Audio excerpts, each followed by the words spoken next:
You know how Americans do that thing? They're on a forum and they go like, as a person of color or as a woman, it's almost like it's the credentials. I guess I have to do it the same, right? As an Eastern European person, which is expert in systemic corruption and the subversion of government institutions, let me lecture you what happened in Harvard. As a person who did 2 universities, let me tell you what happened in Harvard. So the thing with academia is they have to maintain this illusion of prestige. Like there are places where you get to spend the 4 years of your life. It's like a fucking prison, okay? And you get to spend 4 years of your life learning to be intelligent, right? And you become an intellectual because now you have a degree, and you're earning less than a plumber. But that is smart, right? Like that is the peak of human achievement. A sewage worker, in some cases, earns more than a university graduate because, number one, the sewage worker actually does something useful for society, and number two, he actually has a job. Meanwhile, the one that is a master PhD in lesbian dance therapy, a skill that society, of course, desperately craves, is unable to find a job. Right? So this is what academia is. It is the illusion that you need to go into academia in order to avoid doing the menial work. And because of that, you have some of the most arrogant pricks that society manages to produce. Like literally, for these individuals, it's all about credentials.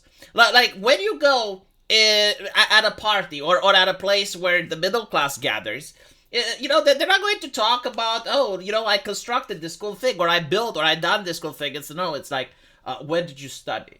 Where did you study? You studied at Harvard? Oh, you studied at Harvard. Oh, you studied at Harvard. You know, it's like this type of thing. And again, like, you need to create the illusion that the academia is not just an indoctrination camp. Like, you need to create the illusion that it's actually applying the Socratic method, and there is rigorous debate at the academia, and it's only the good ideas that come forward. In reality, like, no. Like, maybe one day it used to be like that. No. You got a professor, it tells you what to say, what to think. You gotta reproduce what that professor said, then you get a passing grade. You don't do that, you fail. You make a joke on Twitter, you fail. Right? So no, one of the things that academia really cares about is plagiarism. Right? Like, TikTok is full of videos from people of all walks of life, like the rich, the poor, people of different genders and identities. They have the cock, they have the pussy, which America worships. It's like, no, like, none of those things matter if you plagiarize. Like this is like the unspoken rule. It's kind of like, you know, I said this in a previous video. When you listen to comedians, like, one of the things that pisses comedians off is when you steal someone's joke. Like, it's a big no-no. You get ostracized from that community. It's the same at Harvard, right? Like, you're not allowed to plagiarize because you get kicked off. And many people have. So, you get this lady, Claudine Gay. She comes at the American Senate, apparently is incapable of denouncing calls for genocide. She says that, well, it depends on the context. To me, she didn't seem like a very articulated person. Didn't fare well in a debate. I mean, academia is all about debates, right? So, like, she should have been the best debater in the entire room, but unfortunately, she wasn't. So because she infuriated a lot of people, they started looking into her, and they realized that she plagiarized. And the story was broke by a right-wing journalist, which is horrible, because right-wing journalists cannot break any stories. Like, again, the illusion needs to be maintained that only corporate left-wing journalists are the only journalists in existence. Nothing else exists besides them. Outside of them is the realm of evil, dangerous conspiracy theories, false misinformation, and Russian collusion. So when you have a right-wing journalist that is pointing out that actually the president of Harvard has plagiarized, you can't legitimize that, right?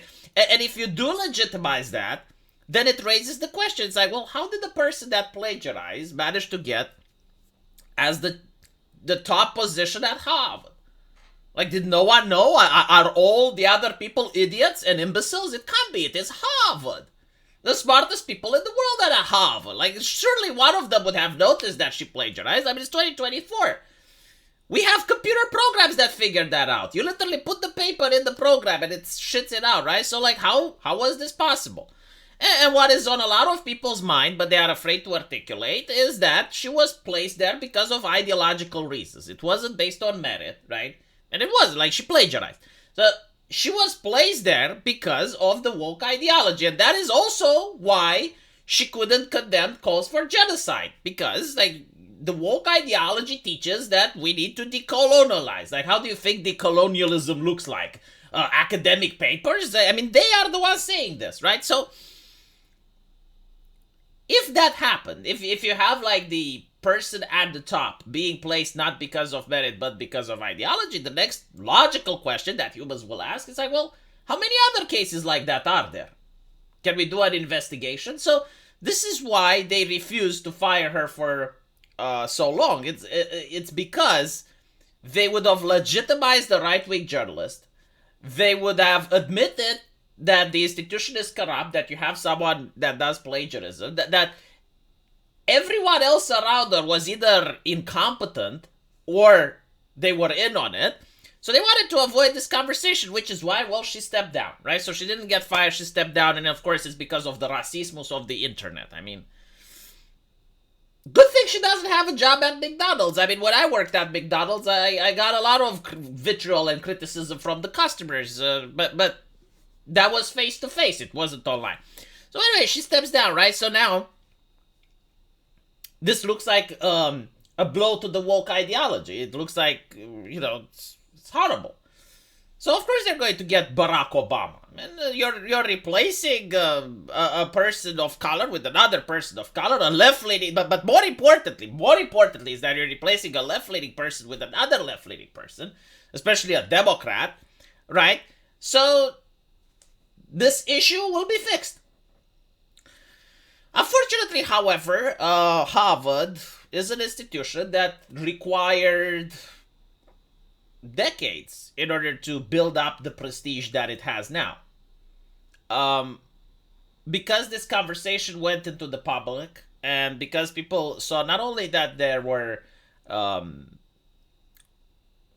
accusations of plagiarism going on that were well-founded, but also the fact that they were trying to defend that, and for a long while they were trying to change the definition of plagiarism and all the other yucky stuff.